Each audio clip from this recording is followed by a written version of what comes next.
Hello, everyone. This is Tom Fox back for another episode about upcoming speakers at Podfest Expo 2023. Today, I'm thrilled to have with me Bruce Wawrzyniak. I hope I was close on that. And Bruce, first of all, welcome. And thank you so much for taking the time to visit with me today. My pleasure, Tom. Thank you. Bruce, what is your role in the world of podcasting today? I am a podcast host since February 2014. I'm well over 700 career episodes. My main show is Now Hear This Entertainment, which at the time that you and I are recording this, I have just put out episode 462 of that one. I interview guests who are having success in entertainment, primarily music.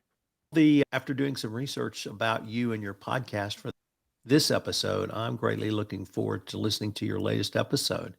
But I wanted to visit with you about your talk at Podfest Expo 2023. Could you tell us the title of your talk and really what you hope to communicate to those who attend? Yes, my talk at Podfest is called 20 Plus Ways to Promote Your Podcast. And that, Tom, is really designed for what it says it is, but really there's a couple things that I want to accomplish there. Number one is to really make sure that podcasters understand that there's so much more to promoting your podcast than just social media.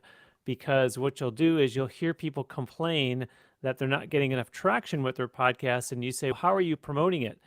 And right away, they puff out their chest and say, oh, I'm on all the socials. I post about it on Facebook and Twitter and Instagram, and they'll tell you all these things that they're doing that are just social media channels. And I say, duh, you should be putting it on social media, but what else are you doing?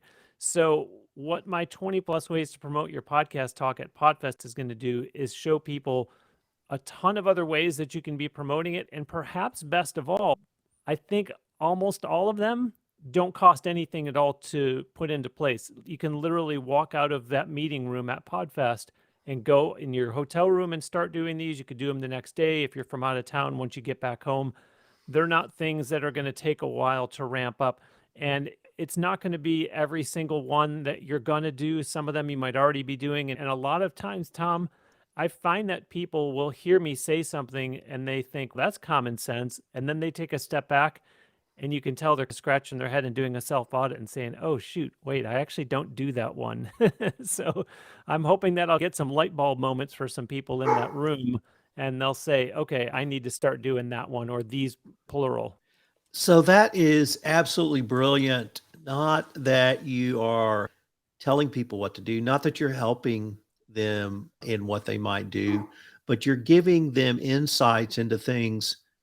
If they want to listen to your whole talk, they may wait until the end of the talk to start implementing it. But when I can get that type of content in a webinar and a speech and some type of presentation, and I can action it immediately, that is some of the most valuable time I have ever spent. And so I, for one, are really looking forward to, I was intrigued by your title to start with, but now that I know that if I sit and listen, then I can walk out and start actioning things. And can I hear you say it again, at no cost? Yeah, and I know that's huge to a lot of podcasters because a lot of podcasters don't have a big budget. A lot of podcasters don't have any budget. And they say, yeah, I want to get more attention for my podcast, but I'm not in the position to, say, buy Facebook ads, for example, or to insert expensive endeavor here. And I think what they need to learn is that there's so many different things that you can try, and that way you see which ones are successful for you. I think another problem, Tom, that starts to occur is somebody gets really proud of their show title or their show artwork, and they show you, let me show you what my artwork looks like, or they'll say, hold on, let me tell you what the title of my podcast is. This is great. And I don't care, because you know what? You're swimming in this sea of thousands and thousands and thousands of other podcasts, and no one's going to be scrolling through on Spotify or on iTunes, Apple Podcasts, where your logo is, by the time it displays on whatever device, what is that? An inch and a half by an inch and a half in some cases. So that artwork is going to waste in the sense that no one's really being wowed by that as the thing that's drawing them into it. You really need to get their attention somewhere else first and then send them. And of course, everyone's going to say the way that you're really going to build an audience is by having great content. Yes, agreed, 100%. But you got to get the people to the show first so they can hear that great content. Bruce, if I could end by asking, what do you hope to get out of Podfest Expo 2023? Oh, I'll tell you, I go and I love being on the stage, but I also love being in the audience because there is such tremendous education at Podfest. And yes, the sense of community that has been built through Podfest over the years is in and of itself so welcoming. And I feel like when I go to Podfest, I'm going to see familiar faces. I'm going to meet new people. I'm not going to be reluctant to approach someone because there's just such that great atmosphere around Podfest.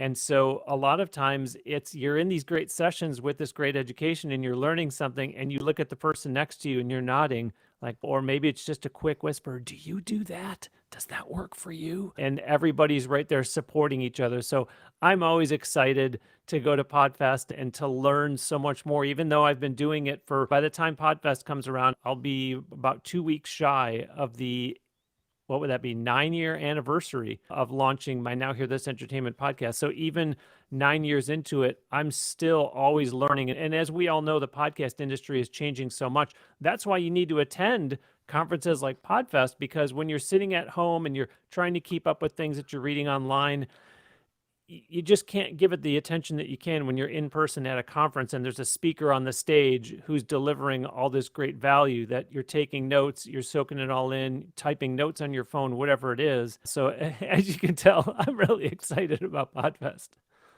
Bruce, I share your enthusiasm for Podfest Expo, and I'm greatly looking forward to attending the event, attending your session, and meeting you. Bruce, before we leave, if any listeners wanted more information on yourself or your podcast, where would be the best place for them to go? So I've said that my show is called Now Hear This Entertainment, and the acronym for that is the website that I have for it, nhte.net, which, like I said, stands for Now Hear This Entertainment. If they go to nhte.net, they'll find the podcast there, and of course, links to it on several of the major platforms. And of course, there's an email address right on that landing page, or folks can contact me through the social media accounts that are linked to on that page for my podcast. Bruce, thank you so much for taking the time to visit with me, and I look forward to catching up with you next month. Yeah, I'll look forward to seeing you at Podfest, Tom. Thanks.